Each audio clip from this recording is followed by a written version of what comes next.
So the mouldings have now dried into place and we're now ready to add the embellishments. Now this is obviously optional, you might just want to leave those as plain panelled areas, but I am actually going to add some embellishments, and I just actually started filming cut in the pieces for the little boats that I made for the fireplaces, and then I remembered that I've got this lovely little set of pre-cut embellishments, so I'm going to use these, and I've been having a little play around to see what looks nice. And I was going to do the same thing all along, but I actually think a mixture of the anchor and the ship's wheel looks really good. I think having the same thing all the way along there looks a little bit uninteresting. I actually think that looks quite nice. And also in here I've got shells, I've got a boat, another shell there, I've got a fish there, but I thought that fish might be nice for some of those little standing sculptures, or if we maybe have a little bathroom area downstairs we could use some of those and maybe put them along the front of a shelf as well. So I'm really glad I remembered these. Also got these lovely little sea lions in there. Definitely be using those again, probably for some of those little sculptures, you know, where I want to do like a little plinth and then like a bar, and then have these as like little ornaments, so they'll look nice. So yeah, I think I'm happy with those. I think 4 different ones would look a bit too fussy, and 4 of the same look a bit boring, so we'll go for sort of 2 designs there. And then I just want to glue these into place. Now these are laser cut, and they've got a little sort of brown line around the edge like all laser cut wood has, and you can sand that off, but because they're so delicate and I'm going to be painting over them anyway, I'm not going to bother sanding, and then we'll just put a couple of coats of paint over them to hide those sort of singed edges. I think it's where the laser actually burns into the wood, isn't it? So let's start attaching these. And again, I think I'm just going to do it by eye. I'm just sort of thinking about putting some markings on there, but it's going to be just as easy to place them by eye and just get them in the centre of each of those squares. I'm probably a bit far away in the camera, aren't I? I've got all this dried glue over my fingers as well, which I'm trying to pick off as I'm filming. You've probably noticed. Okay, let's get that there. So get it sort of roughly into position, then you can play around with it and make sure you're happy with where it's placed. So I'm going central from top to bottom and central from side to side, and again just roughly.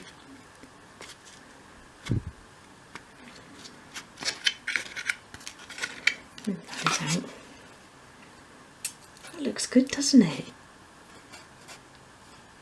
And I was trying to get some of these for the shop, for my Etsy shop, but I think I might have mentioned this to you before, but the supplier that I was using, which is a trade-only supplier called All Crafts, I think they've gone into administration, which is a real shame because it was a really lovely website with such a huge choice of craft supplies. I don't know if you remember when I had those lovely Moroccan tiles and mirrored tiles, lots of different coloured cottons and cords and things in the shop. Well, they were all from there, and I'd put another order through, another sort of really big order through, and they never got in touch about it, couldn't get hold of them, and that was a year ago now, sort of the first lockdown. So it's such a shame if they did sort of go into administration because of the lockdown.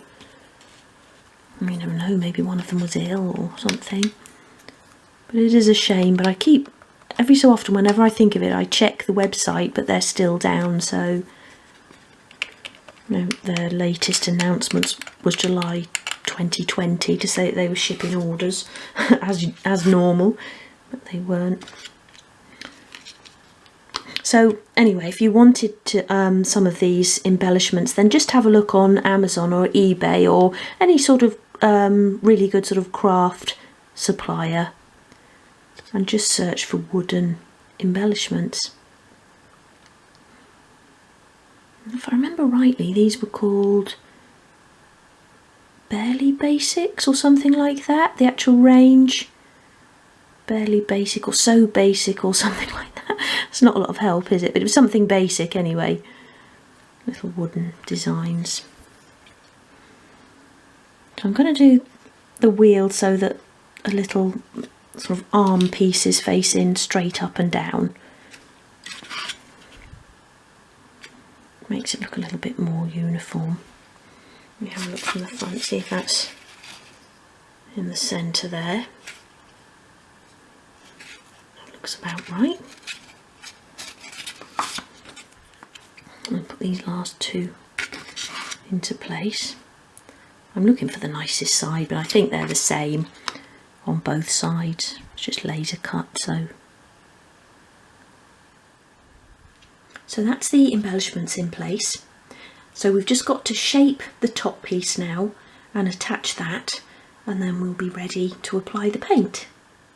So to prepare the top piece, we're going to bevel one long edge and both short edges. So hold the piece against your sandpaper at a 45-degree angle and sweep it towards you, keeping it at that angle.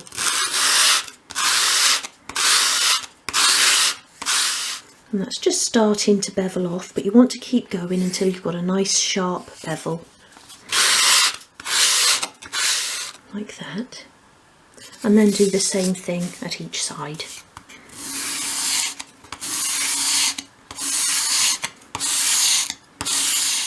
You can then tidy that piece up in your hand using a piece of fine-grained sandpaper.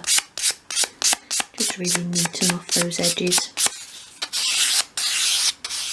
We're now going to attach the top piece, and I've got here my clamps and my masking tape. We'll be using both of those to secure it into place.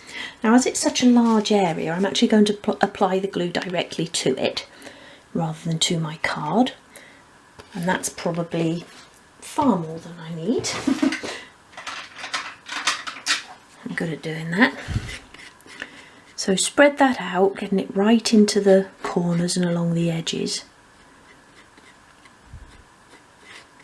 And we're going to attach this piece so that the straight edge is flush along the back, and so that we've got an even overhang at each side, and that's usually the width of the bevel.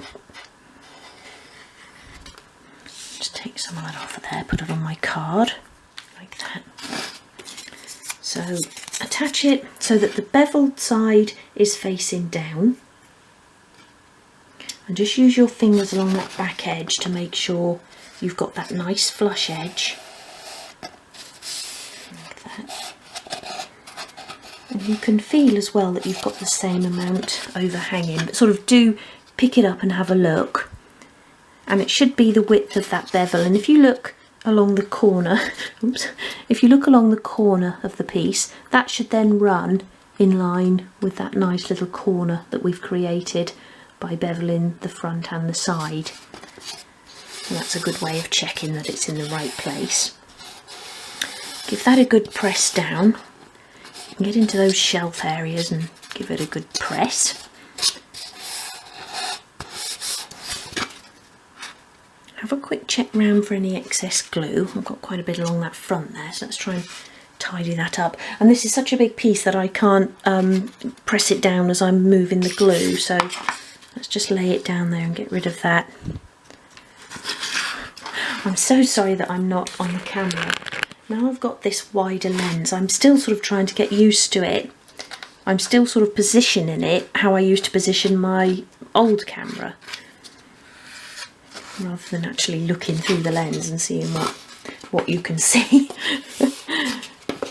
Right, let's move you up again.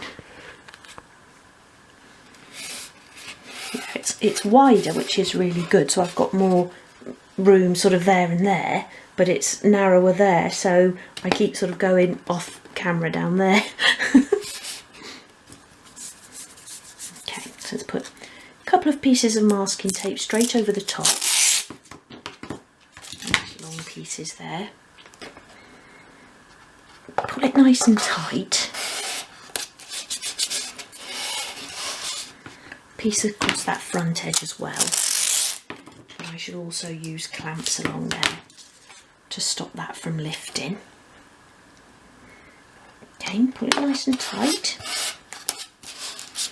This is low tack, but if it does sort of pull up any little splinters, we can sand that off.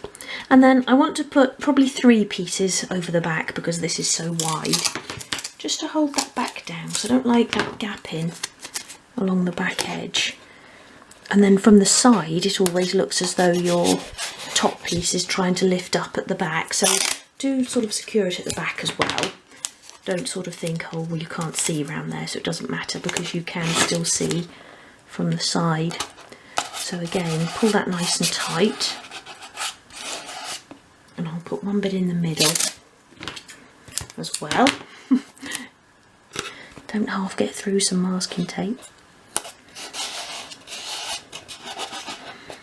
Like that. And then turn that around, and I'm going to put as many clamps as I can along this front edge. See how that's lifting already? So if you didn't clamp it, you'd have that gap in there, which doesn't look very nice, so always clamp it down. I really like these nice tight orange tipped clamps.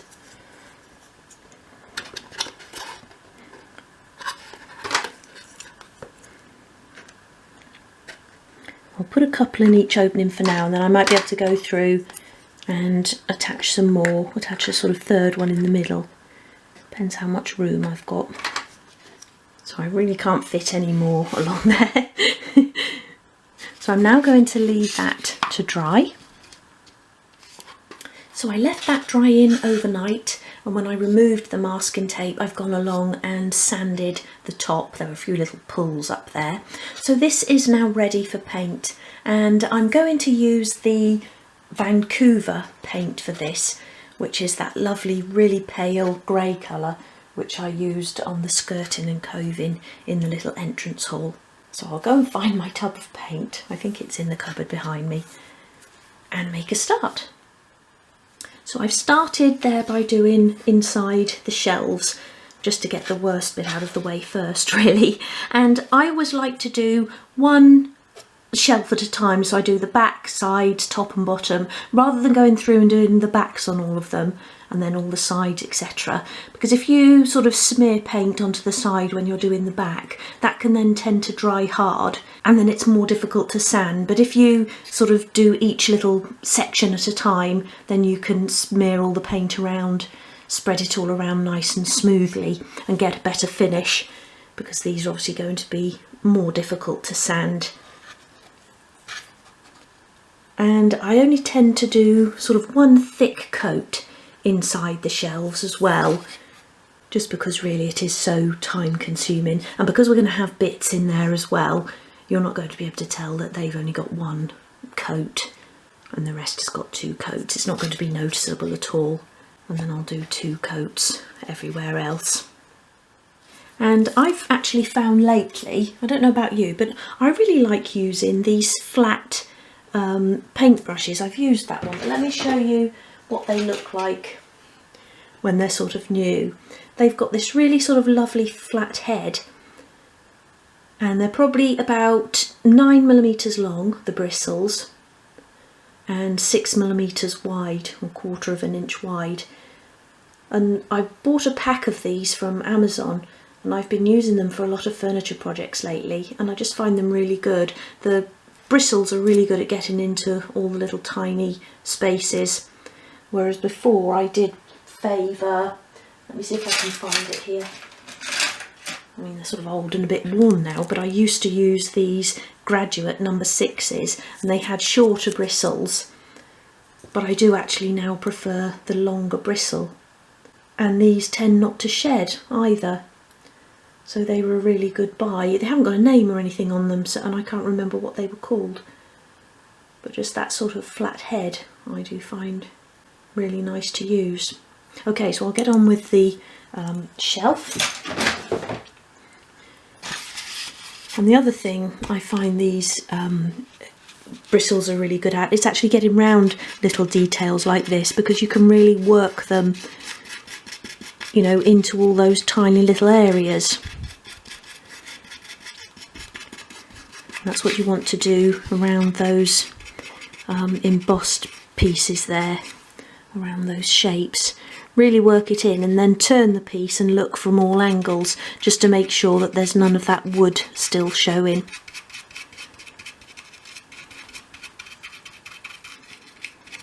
And make sure as well that the paint isn't sort of congealing in any of the little sections.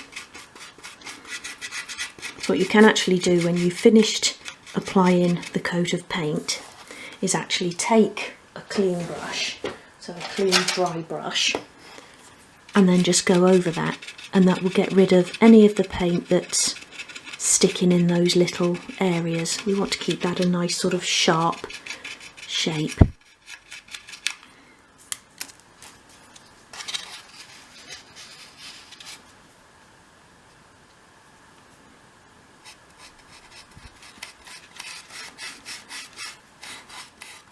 So that's one coat of paint now done, and I think that looks really nice.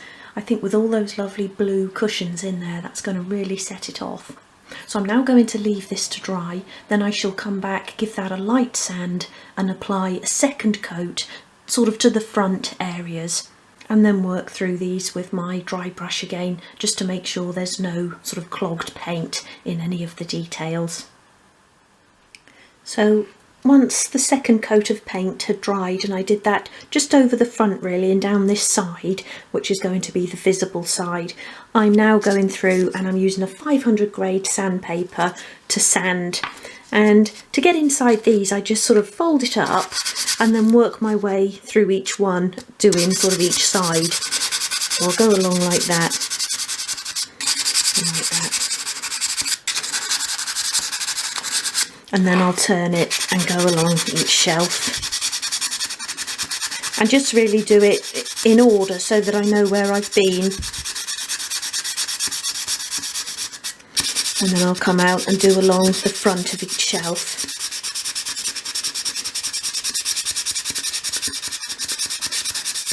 And then to get in around the shapes again, I just sort of folded the sandpaper to create like a little ridge, and then just worked around those really carefully. And once I sort of remove all the dust, I'll be able to see if I need to do any more sanding. So not one of my favourite jobs, sanding. I'm sure it's not one of yours either, but I've got a podcast on that I'm listening to, so I'm just sort of getting on with it. And once this is done, I really can't wait to try a few of those cushions inside and put this into place and just get a little sort of sneaky peek at how it's going to look. So I actually just took this outside into the garden and brushed off the dust, and quite a lot of dust came off. So when you're sanding that, just make sure you've got a window open and wear your dust mask. And if you can do it out in the garden, all the better. But I'm really pleased now with how that's looking.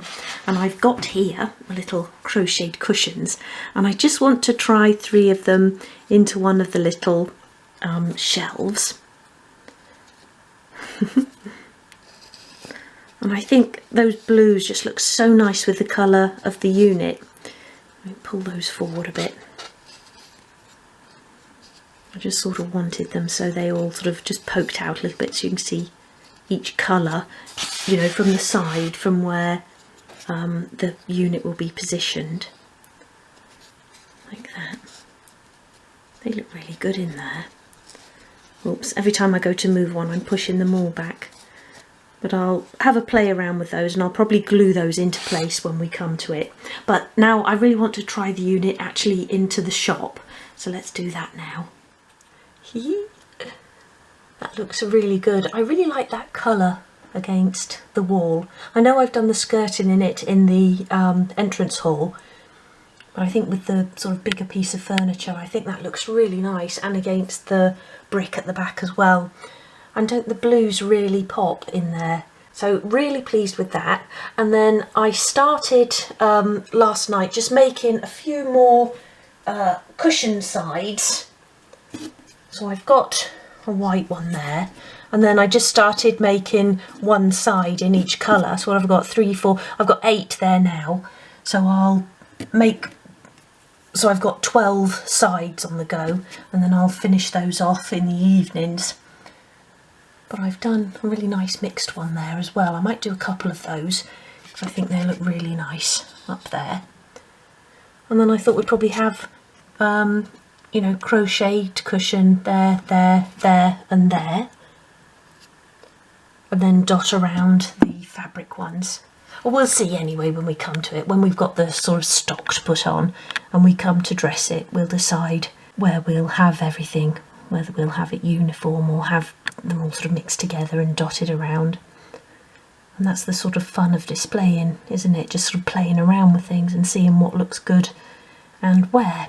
But that one little cubicle of cushions I think looks really good, so when that's filled with accessories that's going to look really lovely. So I'm also going to make a start on some fabric cushions, and you've probably seen my tutorials before where I've made cushions in some of the bed videos over on YouTube, but I'll show you again how I do it and my technique so that you haven't got any joins along the edges of the cushion. So before I start cutting the pieces for the cushions, I've just got out all of the lovely fabrics that I've got for this project. And I've got more there actually than I remembered, and there's some really nice pieces there. This is the largest piece and I'll be using that for the sofa on the first floor, but I might be able to use a little bit of it for cushions. Actually, I've got another little scrap over there just looking. And then I've also got out the bunker or the cord, and I've got some ribbon here as well. And then when I was thinking about working on this today, I thought about doing some little towel bales as well. And I've got here some blue, cream and white, so we'll do some little towel bales as well. And then last night I finished off 3 more crocheted cushions, and I've put those into place there. And just because these cushions take quite a while to make, I might just make another 3, and then we'll use the other shells for other things now I've had a few more ideas. And 1/2 of these cushions, or one 7 round granny square, takes me about 25 minutes to make, so you're looking at about an hour a cushion. But I wanted to ask, how long does it take you to crochet a 7 round granny square? just to see really if I'm a slow crocheter or a quick crocheter. I'm probably rather slow, but do let me know how long you take, just to give me an idea. Okay, so I'm now going to cut the pieces for the cushions, and then I'll come back and I'll tell you what size I've used and how I actually stitch them together. Okay, so for my cushions I have these little templates, and I have the pillow front hem, and that is 35mm square, or 1 3/8 of an inch, and that's the actual size that you want the finished cushion.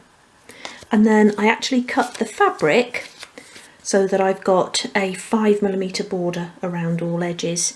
So the cushion template is 45mm square, or 1 3/4 inches, and that's the front of the cushion. And then for the back of the cushion I used 2 pieces that measure 45 by 22mm, and that's 1 3/8 of an inch by 7/8 of an inch. So I cut these 3 pieces out of the fabric like that. So I've got 3 pieces then like that.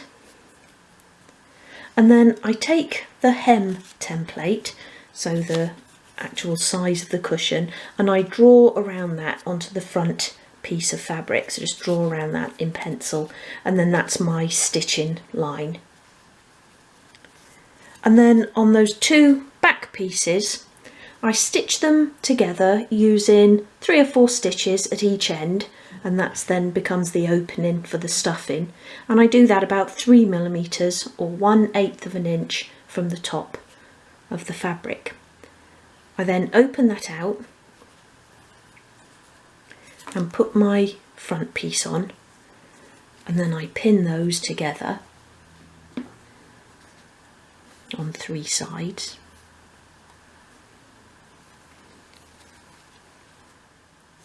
Like that. and then I stitch around my stitch line, and I use back stitch and the smallest stitches that you can use. And then if you've got a lot of fabric around that outside edge, you can trim that off, and that makes it easier then to fold the cushion the right way out. So just trim along those edges, careful not to cut into your stitches, and then you can fold that the right way.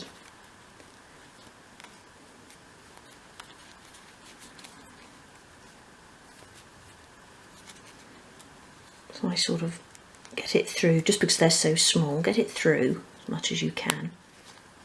Feed it through. And then I've got this sort of little implement here. Not sure what it is. I think it's a stitch unpicker.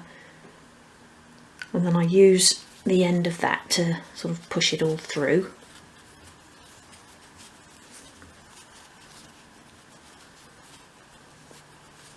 And then I use a pair of tweezers, and I use just the end of them, or the wrong end, just to really push those corners out so that you get a nice square corner. Like that.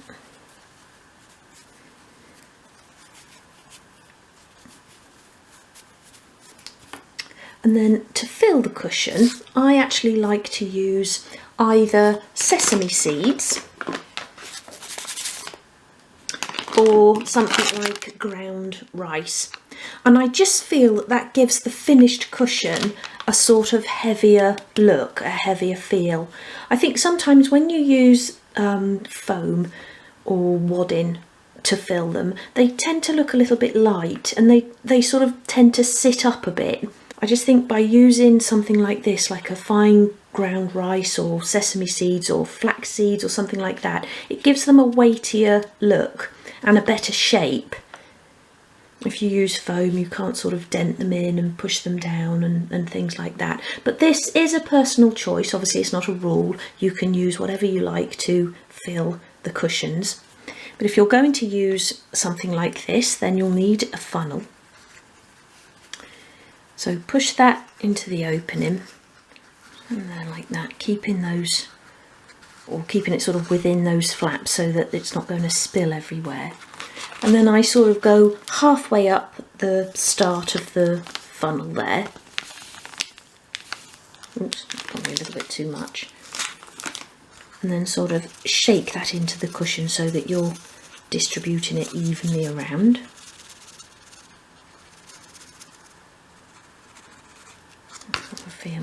I think I need a little bit more in there actually. I'll just do a little tiny bit more. It's always better just to do it in bits rather than put too much in, because then it makes an awful mess. Bring it out like that.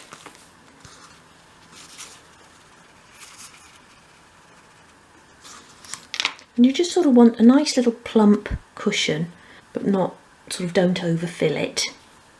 So then I'm going to be using my Gorilla Wood glue to glue the fabric together, and you want to apply the glue to the lower flap. So let's move down a little bit. So use a cocktail stick as normal to apply the glue and go along that bottom flap there. Just tip that rice in.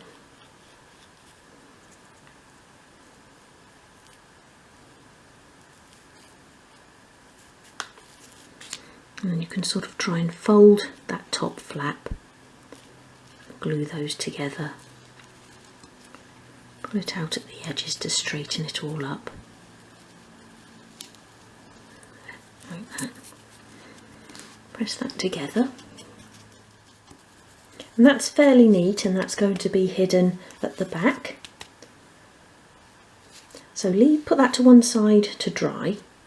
And then I've got one here now that has dried, and I'm now going to attach some bunker or some braid around the outside edge. I'm going to use this lovely royal blue. Just find the end of your bunker. Well, this is like fine cord. I'm not sure why it's called bunker. It's just sort of like a braid, but I really like this one because it's really, look how it flows just really nicely, so you can work it around the outside of the cushion really easily. And then you want to apply glue around the edges of the cushion, so around the stitched edges. Go all the way around, like that. And then start the bunker in the middle of one edge. Press it down so that it's sitting right over the seam. And just let it work. Oh, sorry, didn't realise I was off camera there. So just let it sort of fall into place around those edges. That's why this nice fine braid is really good for this.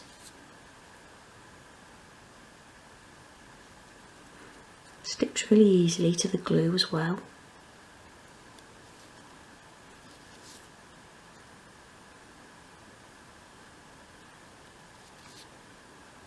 Like that.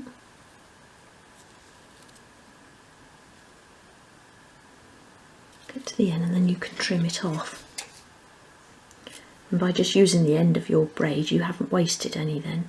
So trim it off right at the beginning like that and then blend those two together. Give that another press down. I'm sort of squashing my cushion out at the same time. And that braid looked really nice with that stripe. And then what you can do is pinch the corner into more of a square, or into a point rather, like that. And there's another nice cushion. So I'm going to make 9 of these, and then we can put them all on the shelf. So I've completed 3 of the fabric cushions there, and they won't go in that little cubicle together just because they're all striped, so I'll divide them out. And then I've made some towels, which I'm going to show you next. But just after lunch I was having a little play around, and I think it looks really nice in lines like this. So having the fabric cushions crocheted, towels there, and then a section of toiletries in there. And I've glued the towels into place, but I haven't glued the cushions yet, and I'll have a play around with the colours and everything later on. And I've got all the other 6 cushions ready just to stitch around, and I'll probably finish those off this evening in front of the TV along with those other 3 crocheted cushions.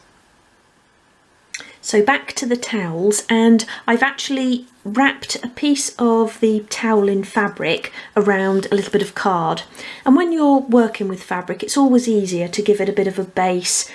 It's very difficult to sort of fold and display just loose fabric. So this gives it a base, makes it easier to work with, but also it makes the towel or pile of towels look more solid as well. So I've cut here 6 pieces of one size and then 4 pieces that are just slightly smaller, just to graduate it a little bit. With the finished piles you can't really tell, but the top 4 are just slightly narrower than the bottom ones. You can go a little bit narrower with the top ones, and I'll give you the measurements in a moment, but I think they look really nice stacked like that. So for the larger pieces of card, I've cut the card 25mm by 14mm, so that's 1 inch by 9/16 of an inch, and then the smaller pieces I've cut 25 by 12, and that's 1 inch by ½ an inch. So I've done 6 of the large and 4 of the small. And then you want to cut a piece of fabric that's going to sort of cover the card, so in like that and from front and back. But you can just cut a piece with a good border so that you can fold it in on all sides. And if you do it as I've sort of done it here, make yourself a little production line, it's a less sort of tedious job. So I'll just do one here to show you. So glue the card to the fabric.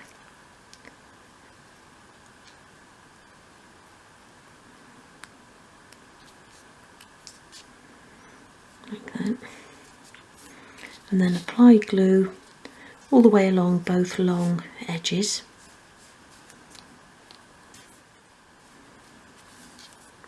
And then fold those in, not pulling too tight because we want it to look like a nice chunky towel. Like that. and then put a little bit of glue on each end.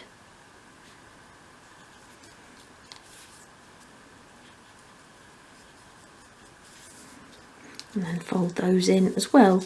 And at the same time as you're folding them in, sort of push the edges in so it's behind the card and not overlapping.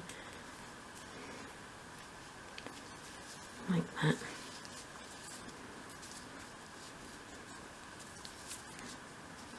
So that's basically what we're going to do with all of them. And then we'll glue those into a pile and then actually glue them into place on the shelf.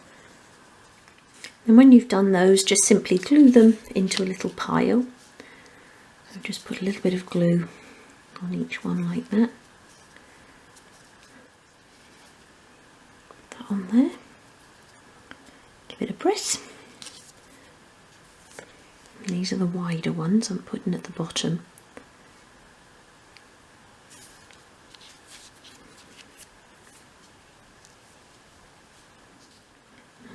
Ones. Like I say, you can make them a little bit narrower if you wanted to, so there's more of a graduation. I thought a couple of millimetres would do it, but you could go a bit narrower if you wanted to.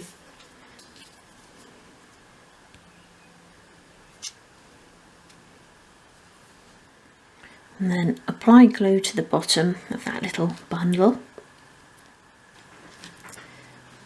Slide that into the shelf like that. Bring in your tweezers or something flat that you can get in there with and push it down.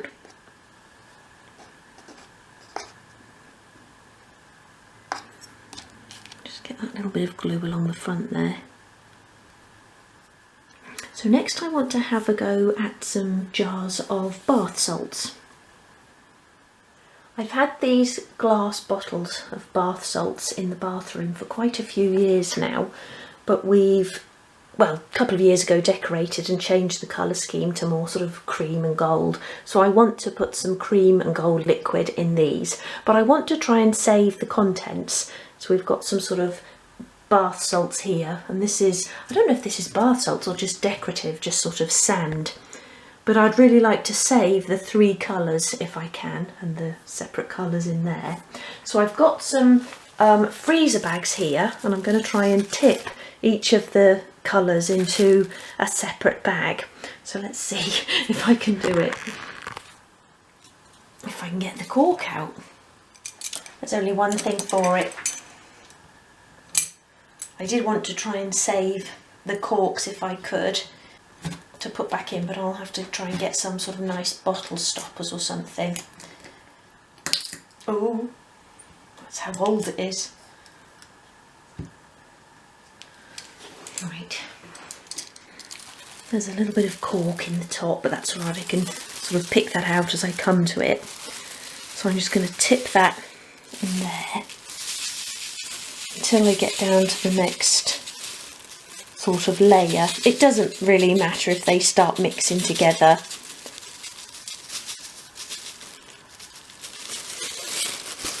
Ooh, like that.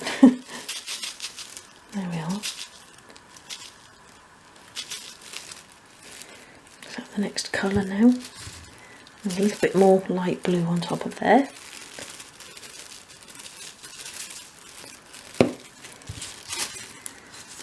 And then we're down to the darker blue. That was quite good. Let me tie that up. So that will be plenty for a few little projects around the shop. Let's get another bag. Actually, they are bath salts because they've got a really nice smell to them. So I've ended up there with 6 really good sized bags of bath salts. And the smell is actually a little bit overpowering. It's like a really strong perfume when it starts to just sort of go off a little bit. So I've been into my box of bits and I found out 3 different size jars. These are really nice, like a little candy jar with a lid, and then just the sort of normal size jars. They're probably about 1 inch high and about just over ½ inch high. And I'm going to fill them each with a different coloured sand. And then we'll add some fabric lids and some ribbon. And then I'll stand those on those 3 shelves. Okay, so let's start filling these up with sand. So I'm going to start with the 3 larger sort of candy type jars, and I've only got this funnel. Now I did have a really nice little funnel that came in a little travel set, and it had a really thin spout on it, but I can't find it. I don't know what I've done with it, so I'm going to have to use this one, but I'll just be really careful, and I'll just put a pinch of sand in at a time. So let's hold that on there. I'm sort of blocking up the gaps. My fingers are going to smell of that perfume now.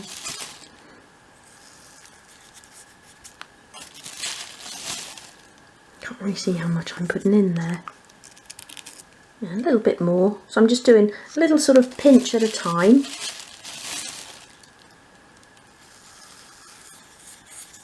I'm still making a bit of a mess, but I might be able to salvage that. So that's enough in there. Let me just check that that lid will go on. Which was the bigger? There's one slightly bigger jar that has a larger lid. I think that's it. So let's see if I can get the lid on. Yep, that looks quite nice. Let's do the other one as well. Yep, that's sitting down on there. So let me sort of get tidy, and then we'll attach the lids and add a bit of ribbon. And you'll be pleased to know I finally treated myself to a new tub of tacky wax, having had the last one for about 10 years. And there is still actually a little bit left in there. I just felt like starting a new pot. So I'm going to let's put it actually around the rim, and this will become the back of the jar then. Just a little tiny bit on there, and then push that stopper into place.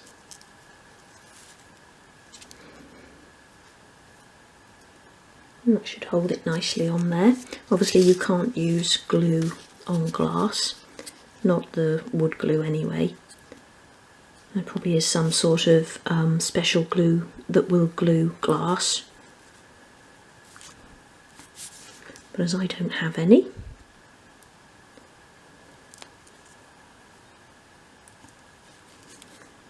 and you can't see that at all at the back there. Okay, so now let's find some ribbon. So I've got this little bag of blue ribbons, and I think there's one in here that's more or less exactly the same colour as that. Or should I coordinate? Let's have a look.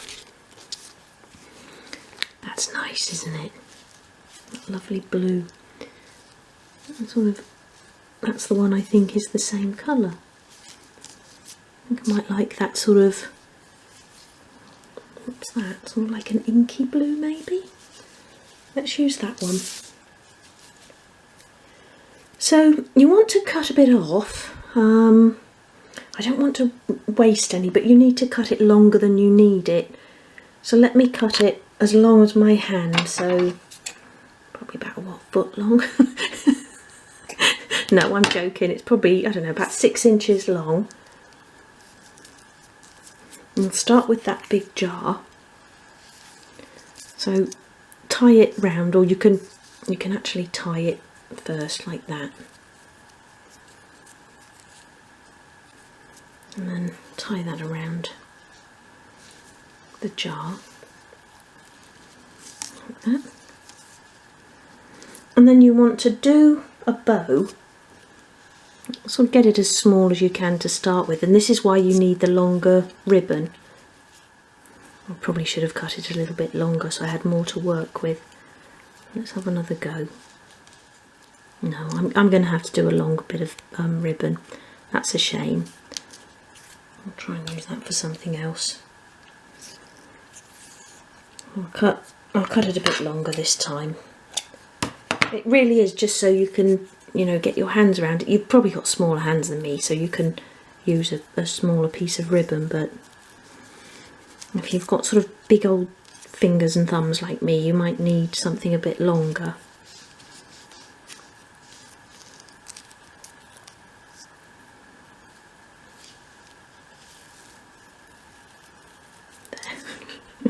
So just get, as long as you get a bow, it doesn't matter what it looks like at this stage, and then pull the ends of the ribbon and then tighten your loops. And don't worry if it's wonky, because we'll glue it to the front of the jar. And then again, tighten the loops, pull the ribbons, and just keep tightening and pulling, really, until you get it to a decent size. Smaller the better. Obviously it's going to look more to scale. You might need to start sort of holding on to it in the middle. So I'm quite happy with the size of that bow. So sort of straighten it up, and then we can just use a little bit of glue to glue that into place. And I am going to use wood glue for that. I find that works quite well with these sort of projects. Put a little bit of glue on there. So put a little bit of glue on the back of the bows, and then sort of put them into a nice position so they're straight along the line of the jar and below the lid.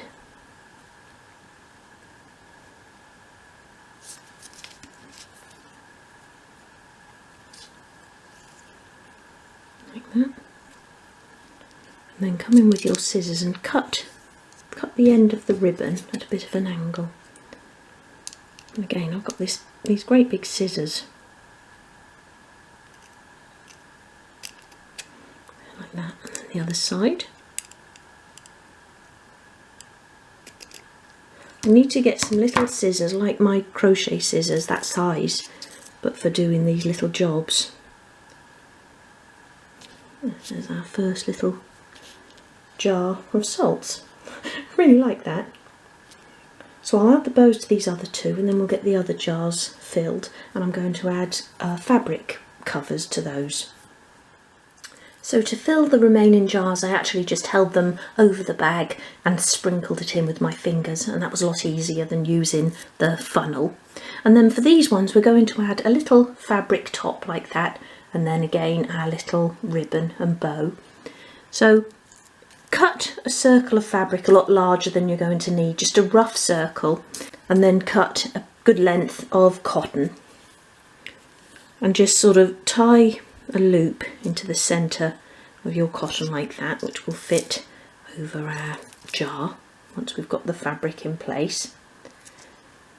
Bring in your jar, put the circle over like that, and then try and sort of pleat it all in and hold it in place over the jar. Fit your loop on like that and pull it tight around the ridge of the jar, and then wrap it round, pulling it really tightly.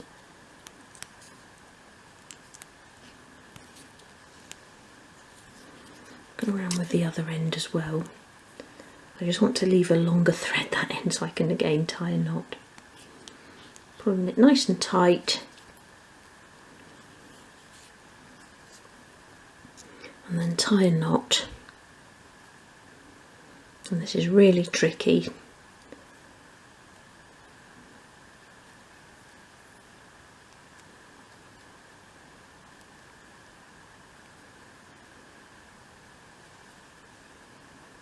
Like that.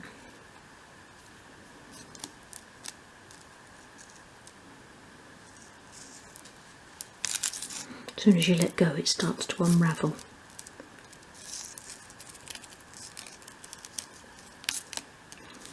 And then tie another one just to be on the safe side.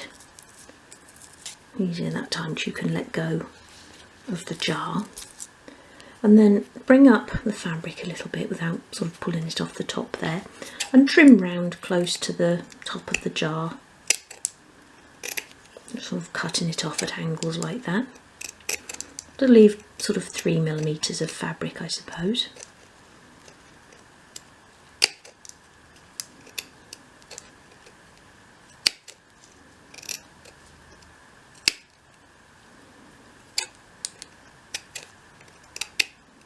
Trim that thread off as well.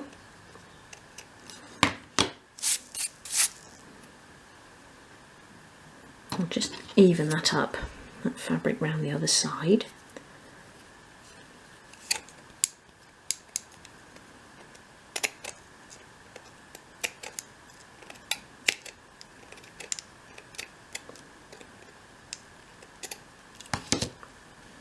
So just keep going until you've got a nice even covering like that. And then you can bring in your ribbon again, make a loop, and then again tie it into your small bow around the top there. And the more you do this, the easier it does become. It feels like you're all sort of fingers and thumbs at the beginning, but you won't be able to do it.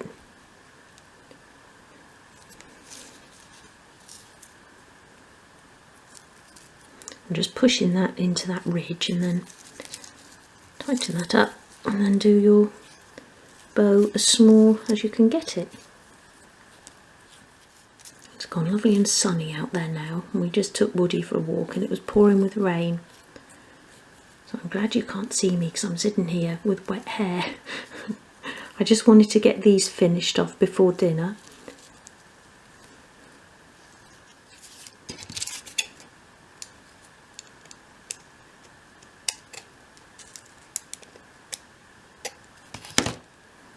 And you can glue the ends of the ribbon against the jar as well to sort of tidy those up. Just put a little bit of glue on the back of the ribbon. And press that down. That side as well. Using a cocktail stick with a broken tip there. And I'll just glue those little bows into place as well. Seems quite pernickety, but it does look nice if you sort of straighten them out. There, like that. So I've got those 3 taller jars, and I'm going to use a different fabric for the smaller ones, but I'll be using that same technique for the smaller jars as well. And I've put the larger ones on the shelf there. I think they look really good. I really like that colour scheme. So I'll get these done as well for these next 2 shelves, and then I'll call it a day for today. But I'll try and get those cushions finished off this evening, and then I can round off the video, because I'm sure it's another long one. I've only edited about half an hour so far, and today's Wednesday and the video needs to go up on Monday, so I'll get the editing sort of finished over the weekend. But anyway, back to these jars.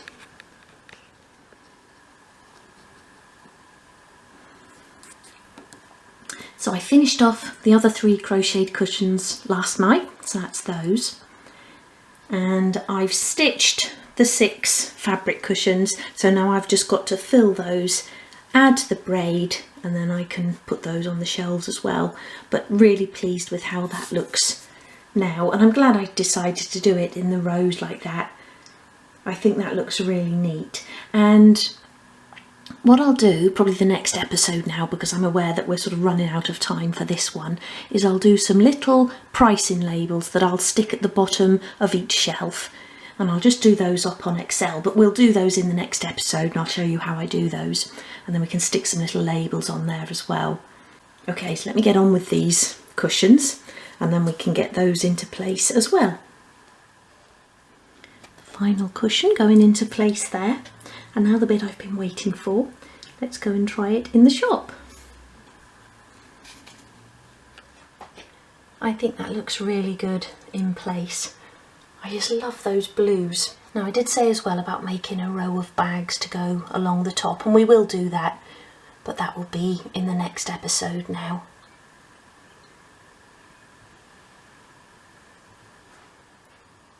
I really hope you've enjoyed this episode. I'm so pleased with that shelf unit and the accessories. I think it looks really good in there, and I can't wait to get started on the next piece, which I think I'm going to do as soon as I've finished editing this episode.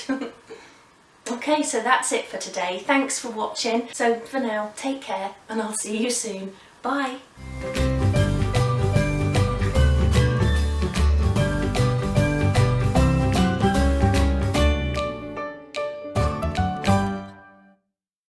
you.